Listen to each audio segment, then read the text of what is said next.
আর যেহেতু এই বাড়িতে আমার আর কোনো প্রয়োজন নেই, তাই আমি কাশী যাচ্ছি।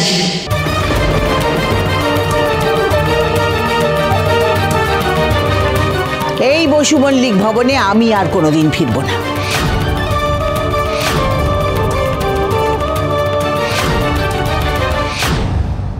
আমি জানি ঠাম্মি, এই বাড়ি ছেড়ে আপনার কাশী চলে যাওয়ার সিদ্ধান্তের পেছনে একমাত্র কারণ আমি।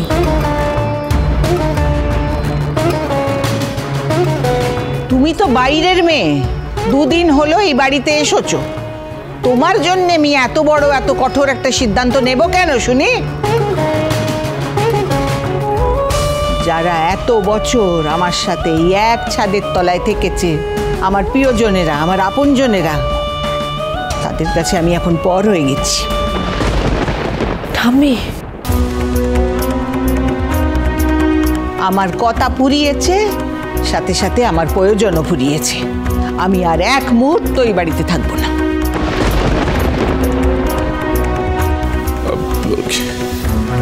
তুমি তুমি কোথায় যাচ্ছ মা? কাশী। আজকের পর আমার ছায়াও এই বাড়ির চৌহদ্দিতে পড়বে না বড় খোকা। ঠাম্মি, তুমি আমার কথা শোনো। কারুর কথা শোনার বা কাউকে কিছু বলার সময় আমার কাছে নেই। আমাকে এখনই বেরোতে হবে। আমি আর এ বাড়িতে ফিরবো না। আপনি কি বলছেন মা? আমি ঠিকই বলছি বড় বৌমা। এটা আপনার বাড়ি মা, আপনি এই বাড়ি ছেড়ে চলে যাবেন? মা, আপনি এতগুলো বছর আমাদের মাথার ওপর বটগাছের ছায়ার মতো রয়েছেন।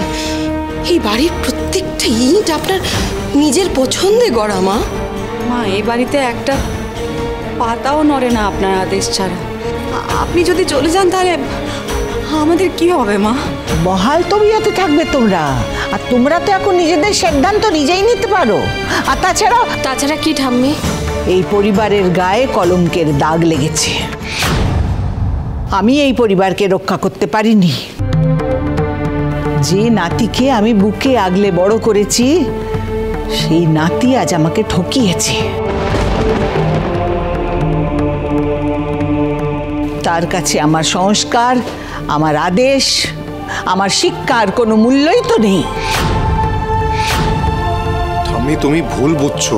ঠিক ভুল কোনোটাই আমি আর ভাবতে চাই না দাদু ভাই। আমাকে আর বাধা দিও না, আমার যাবার সময় হয়েছে।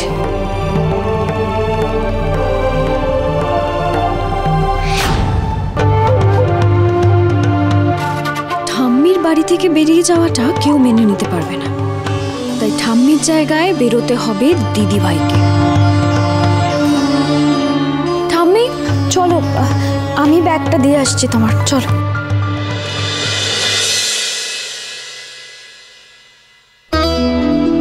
আপনি কোথাও যাবেন না ঠাম্মি। যেখানে একবার মিথ্যের ছায়া পড়েছে, সেখানে কানুনবালা বসু মল্লিক থাকবে না। আমি মিথ্যে নয়, সত্যের পথ বেছে নিয়েছি। আর সত্যিটা মানা সবচেয়ে কঠিন। সত্যিটা যদি আগে জানা থাকতো, তাহলে আজকের দিনটা এই পরিবারকে দেখতে হতো না। আমার ভুল সিদ্ধান্তের জন্য যখন এই অবস্থা হয়েছে, আমি চলে যাব। না ঠাম্মি, আমি চাই না এই পরিবার তাদের সবচেয়ে প্রিয় মানুষকে হারাক। এই সংসারটা আপনার, আপনি আমার জন্য এই সংসার ছেড়ে চলে যান, সেটা আমি কিছুতেই চাই না। কিন্তু তোমার সাথে যে এক ছাদের তলায় আমি থাকতে পারবো না সুধা।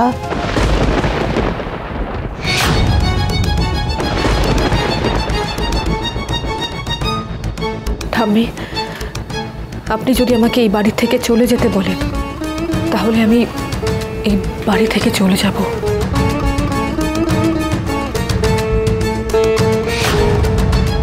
ঠাম্মি, আমি যদি এই বাড়ি ছেড়ে চলে যাই, তাহলে কোনো সুরাহা হবে?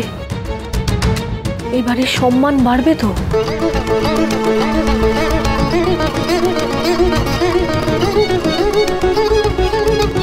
আমি এই ছাদের নিচে না থাকলে আপনাদের দিকে কোনো আঙ্গুল উঠবে না? বাড়ির বউ কেন বাইরে আছে সেই প্রশ্ন উঠবে না? না, এই কথাটা কিন্তু সুধা একদম ঠিক বলেছে মা। দেখো, বাড়ির বউ যদি বাড়ির বাইরে থাকে তাহলে তো লোকে আমাদের পরিবারের নামে ছিছি করবে। দেখো, তুমি বা সুধা দুজনের মধ্যে একজনও যদি বাড়ির বাইরে থাকো তো পাড়া পড়শি আত্মীয় স্বজন সবাই তো জিজ্ঞেস করবে। হ্যাঁ, আচ্ছা কতদিন ওদের মুখ বন্ধ করে রাখবো বলো তো? তাহলে কি বলছো, বাইরের লোক কি ভাববে না ভাববে সেটা ভেবে আমি মুখ বুঝে সবটা সহ্য করে নেব? কাননবালা বসু মল্লিক আজ অব্দি অন্যায়ের সঙ্গে আপোষ করেনি, আজও করবে না। আমার শিক্ষা, আমার আদর্শ আমার কাছে সব থেকে দামি,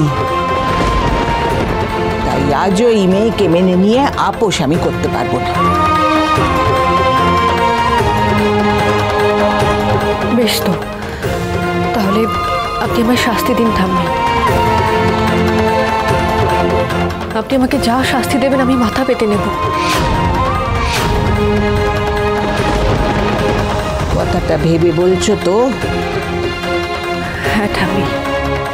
কাননবালা দেবীর বুদ্ধির সঙ্গে তুমি পারবে না সুধা।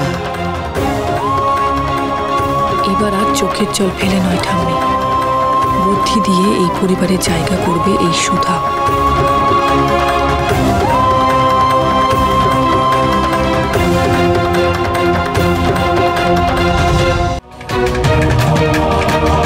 আজকের পর থেকে সুধা এই বাড়ির পুজোয় থাকতে পারবে না।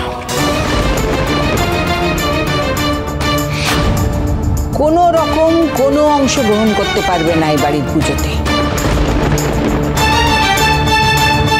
রান্নাঘর অর্থাৎ বাড়ির হেসেলে সুধা যেন পা না রাখে। আর হ্যাঁ, তেজ এই বাড়ির উত্তরাধিকারী, তার ঘরেও তোমার রাত কাটানো চলবে না।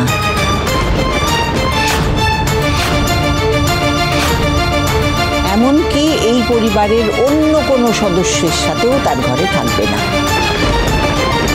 আমি তো এরকম কোনো বিধানের কথা বলিনি কর্তামাকে।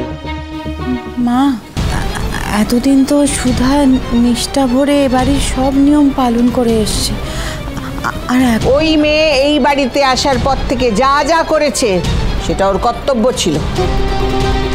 ঠাম্মি, দিদিভাই রান্নাঘরেও যাবে না, আবার ঠাকুর দালানেও আসবে না, আবার দাদা ভাইয়ের ঘরেও থাকবে না। তাহলে দিদিভাই কোথায় থাকবে গো?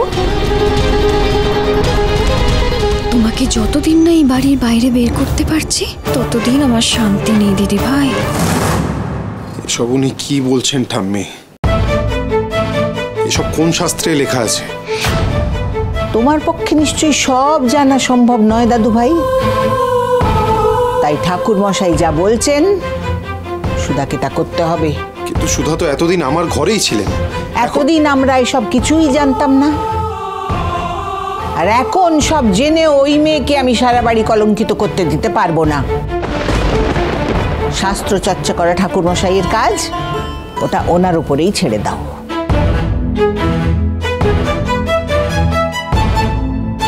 দিদি ভাই, ঠাকুর মশাই যা যা বিধান দিয়েছেন, যেগুলো মা বলছেন, ওগুলো কি সত্যি কোনো শাস্ত্রে লেখা আছে? চুপ করতে। আর তোমার এত অসুবিধা কিসের দাদু ভাই? সুধা তো বলেছে সব মেনে নেবে।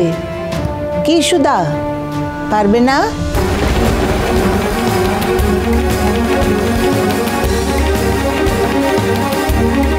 শাস্ত্রজ্ঞান তেমন আমার না থাকলেও আমি জানি ঠাম্মি, এই বিধানগুলো কোনো শাস্ত্রে লেখা নেই।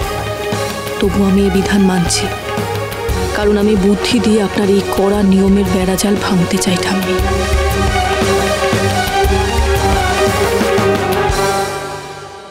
এবারে সব নিয়ম আমি অক্ষরে অক্ষরে পালন করব। এত বড় সাহস তোমার! আজ থেকে তো আমি এবারের বউ নই ঠাম্মি, তাই কোনো কর্তব্য নিয়ম পালনের দায়ও থাকে না আমার। এখন থেকে ওকে ছাদের ঘরে থাকতে হবে। তোমার সাহস হলো কি করে এই বাড়িতে পা রাখার? ইমনকে এবার পুজোর দায়িত্ব আমি দিয়েছি। এবছর এবারের নাত বউয়ের হাতে গজানন পুজো নেবেন, এ আমার বিশ্বাস।